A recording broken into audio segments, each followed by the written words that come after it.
आप हो बीएसटीसी के विद्यार्थी और काफी दिन से आपको जो इंतजार था कि भाई बीएसटीसी की जो फाइनल आंसर की है वो कब आएगी। वैसे तो आपने यूट्यूब वगैरह से आपके सामने या फिर गूगल से आपने जो आंसर किया है, जो आपका जो पेपर आया था उसमें आपके कितने परसेंट सही थे उनको आपने जरूर से मिला दिया होगा। लेकिन जो फाइनल आंसर की होता है उसमें अंतर होता है, जो यूट्यूब वगैरह से मिलाते हो 5-7% का फर्क पड़ता है।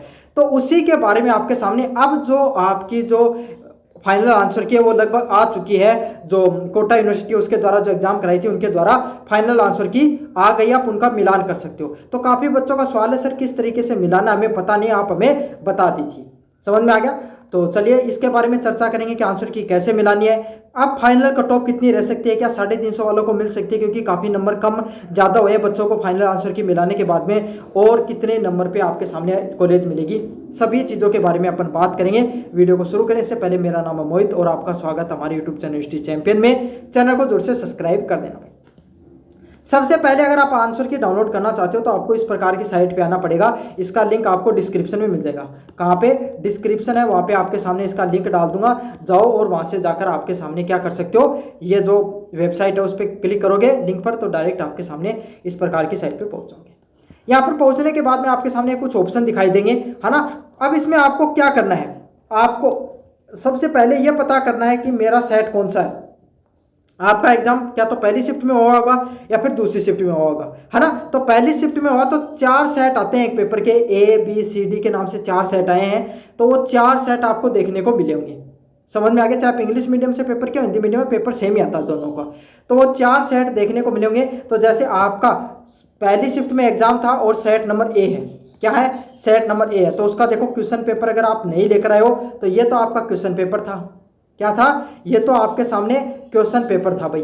अगर आप क्वेश्चन पेपर आपके सामने नहीं, आपको पता नहीं है तो ये था। ये B शिफ्ट वालों का क्वेश्चन पेपर है, ये C शिफ्ट और ये D सेट का। शिफ्ट तो भाई फर्स्ट है लेकिन सेट B है, सेट C है, सेट D ये देखने को मिला है। समझ में आ गया? उसके अलावा क्वेश्चन पेपर जो सेकेंड शिफ्ट के हैं वो आपके सामने set A B C D ये नीचे की तरफ डाल रखे हैं। तो ऊपर की तरफ फर्स्ट शिफ्ट के सेट है और नीचे की तरफ ये वाले हैं। तो ये तो क्वेश्चन पेपर है, इनसे तो अगर आपको देखना चाहते हो तो देख लेना, वरना आपको तो आंसर की से मतलब है। अगर आपके सामने अगर आपका पहली शिफ्ट में पेपर था और A शिफ्ट थी तो आपको A सेट है तो आपको इस पर क्लिक करना है। जैसे इस पर क्लिक करोगे तब आपको क्या करना भाई, सारे के सारे प्रश्न है उनके आंसर लगा रखे हैं। जैसे कि जो एक नंबर आंसर उसका B ऑप्शन सही है, 2 नंबर का B है, 3 नंबर का D है, 4 नंबर का C है, 5 नंबर का C है, 6 नंबर का A है। तो इस तरीके से पूरे के पूरे आपके सामने आंसर है वो देखने को मिले। आप क्या कर लेना, सारे के सारे मैनुअली अपना चेक कर लेना कि भाई मेरे कितने सही हुए हैं कितने गलत हुए हैं। इस आधार पे फिर आप अपने नंबर है वो निकाल लेना। समझ में आ गया आपको अच्छे से? इस तरीके से आपको पूरा का पूरा है वो करना है। इसमें 200% है, 1% 3 नंबर का है। इस हिसाब से आपका लगभग 600 नंबर का पेपर देखने को मिलता है। समझ में आ गया? सारे प्रश्नों को मिला लेना है। दूसरा सेट है तो B सेट पे क्लिक कर लेना। जैसे कि एक बार दिखा देता हूं आपको। आपका सेकंड शिफ्ट में पेपर था, मान लो सेकंड शिफ्ट का B सेट था आपका, तो ये वाला पेपर आपको करना है। अगर सेकंड शिफ्ट का A है पेपर था, A सेट, तो ये वाला आपको डाउनलोड करना है ना। और अगर सेकंड शिफ्ट का अगर C सेट था ये था और D सेट है तो उसके लिए था। बाकी के आपके फर्स्ट शिफ्ट के पेपर B C D वाले ये हैं, इनको आप आंसर की ये है, आप इन सबको चेक कर लो भाई आंसर और अपने नंबर है वो बना लो कितने बन रहे हैं आपके सामने। माइनस मार्किंग नहीं है, ये बात बता देता हूँ आपको। एक भी नंबर आपका नेगेटिव मार्किंग का नहीं है इसमें। क्या नहीं है? नेगेटिव मार्किंग इसमें नहीं है। तो जितने पर्सन आपको सही है उसको 3 से गुणा कर लेना। जितने आपके सामने आपके पर्सन सही हो उन सभी पर्सनों को क्या कर लेना, 3 से गुणा कर लेना। आपके जो नंबर है वो आ जाएंगे। जैसे किसी बच्चे के 100% सही है तो उसको 3 से गुणा किया, उसके कितने नंबर सही हो गए भाई? 300 नंबर के आसपास उसके नंबर है वो बैठ गए। अगर किसी के 150% सही है एकदम तो उसको 3 से गुणा कर लिया तो 450 नंबर है उसके बन रहे हैं। नेगेटिव मार्किंग एक भी नहीं है। तो इसीलिए जितने पर्सन आपके सही हो उसको 3 से गुणा कर लेना, आपका आंसर है वो टोटल बन के आ जाएगा। समझ में आ गया? चलिए अब आपके सामने मैं बात करूं कट ऑफ की, कि अब फाइनल आंसर की आ गई है। अब क्या कट ऑफ में कोई बदलाव देखने को मिलेगा क्या, उसके ऊपर अपन बात करेंगे। तो सबसे पहले आपको मोटा मोटी बता देता हूं, 20 तारीख को आपको एग्जाम देखने को मिली थी और सबसे इंपॉर्टेंट पॉइंट है भाई, कोई नेगेटिव मार्किंग नहीं है। आपके गलत पर्सन हुए वो गलत है, उनका कोई मतलब नहीं है, बस उनके नेगेटिव मार्किंग आपका कोई भी नंबर नहीं कटने वाला है। 200% देखने को मिले था, कितने? 200%, और प्रत्येक पर्सन 3 नंबर का है तो इस हिसाब से 600 नंबर का आपका पूरा पेपर है वो देखने को मिला। इसीलिए तो बता रहा हूं, आपके जितने पर्सन सही हो उसको 3 से गुणा कर लेना, आपका कुल अंक बन जाएंगे भाई, इतने नंबर मेरे बन रहे हैं। ये भी आपको समझ में आ गया। 100% सही है 3 से गुणा कर लेना, 120 सही है तो 3 से गुणा कर लेना, आपके जितने परसेंट सही है उतने ही नंबर आपको 3 से गुणा करने पर पता चल जाएंगे। पेपर के लेवल की बात करें भाई, नॉर्मलाइजेशन तो होगा नहीं, चाहे आपका फर्स्ट पेपर में सेकंड पेपर में, लेकिन फिर भी आपके सामने अगर मैं बात करूं कौन से पेपर का हार्ड था, तो इस बार पेपर है ना आपके सामने इजी टू मॉडरेट देखने को मिला था। कैसा? इजी टू मॉडरेट, मतलब ना तो ज़्यादा हार्ड था ना इजी था, इसी लेवल का पेपर आपको हर बार देखने को मिलता है, वैसे लेवल का लगभग पेपर देखने को मिला था। समझ में आ गया? काफ़ी बच्चे ये भी कह रहे हैं कि आपके सामने पेपर पिछले सालों की तुलना में थोड़ा आसान भी रहा है। अगर आसान रहेगा तो आपके सामने जो कट ऑफ है वो थोड़ी बढ़ जाएगी, वरना थोड़ी बहुत कम रहेगी। इस बार लगभग 4.5 लाख बच्चों ने परीक्षा दी है ना, और पोस्ट मात्र आपके सामने 23 हज़ार या आपके सामने 23 या 26 हज़ार ही आपके सामने कुल सीट है जो आपको मिलने वाली है। तो 26 हज़ार को एडमिशन मिलेगा, 4.5 लाख बच्चों ने फॉर्म भरा है। दोनों पारियों में दूसरी पारी का पहली पारी की तुलना में थोड़ा सा कठिन या ट्रिकी माना गया, क्योंकि कुछ विषय के प्रश्न थोड़े घुमावदार थे। तो दोनों पारियों में जो दूसरी शिफ्ट का पेपर वो थोड़ा ठीक ठाक आपके सामने लेवल का देखने को मिल रहा है। अब आपके सामने सब्जेक्ट वाइज मैं आपको बताऊं तो राजस्थान जीके का जो पेपर है उसमें जो प्रश्न पूछे गए थे वो भाई, उसमें अगर प्रश्नों की बात करूं मैं, कौन कौन से टॉपिक से ज़्यादातर प्रश्न देखने को मिले थे, तो कला, इतिहास, त्योहार, नृत्य, इनसे तथ्यात्मक प्रश्न ज़्यादातर देखने को मिले थे। रीजनिंग से कोडिंग डिकोडिंग के प्रश्न व सीरीज के प्रश्न देखने को मिले थे।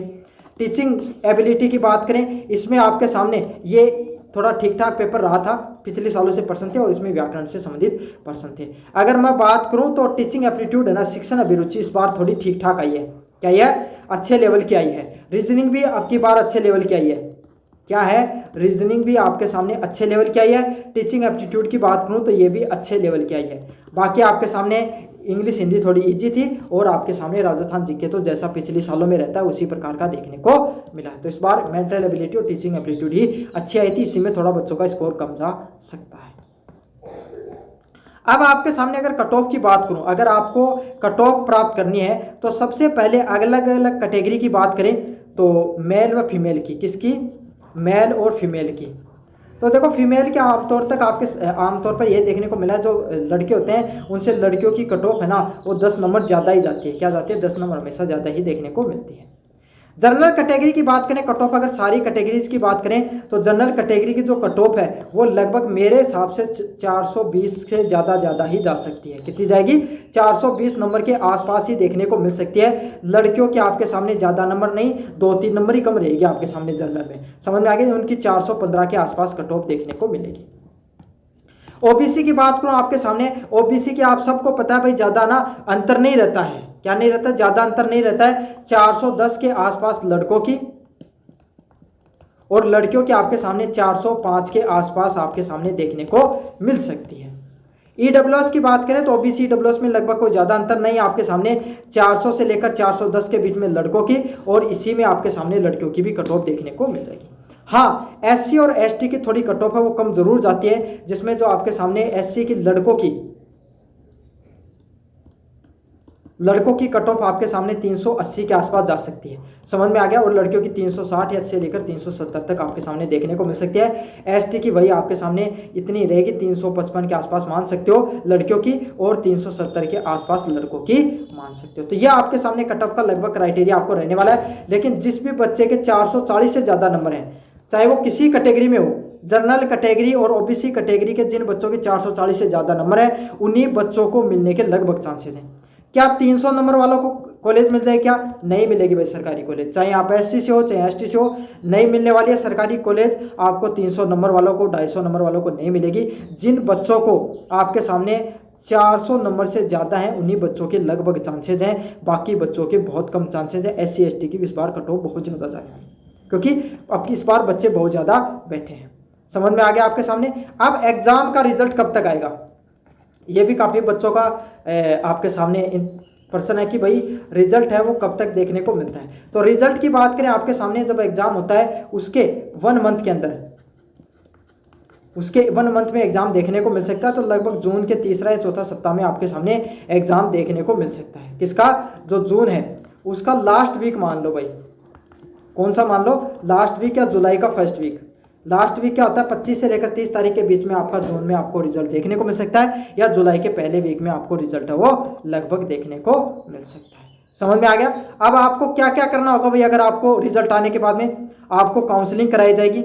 समझ में आएगा भाई। आप अगर आपको काउंसलिंग करानी है, आपके जो एग्जाम डॉक्यूमेंट वगैरह तैयार कर लेना, फिर आपको जो न्यूनतम पासिंग मार्क्स 50% आपके कॉलेज में होने चाहिए, और फिर डीलेट कॉलेज में आपके सामने आप वहाँ पर जाके अपने डॉक्यूमेंट वेरिफिकेशन करा लेना, आपको मिल जाएगी। लगभग बच्चे भाई जिनको 440 से ज़्यादा नंबर है वही सुरक्षित है, उनको चांसेस हैं लगभग कॉलेज मिलने के।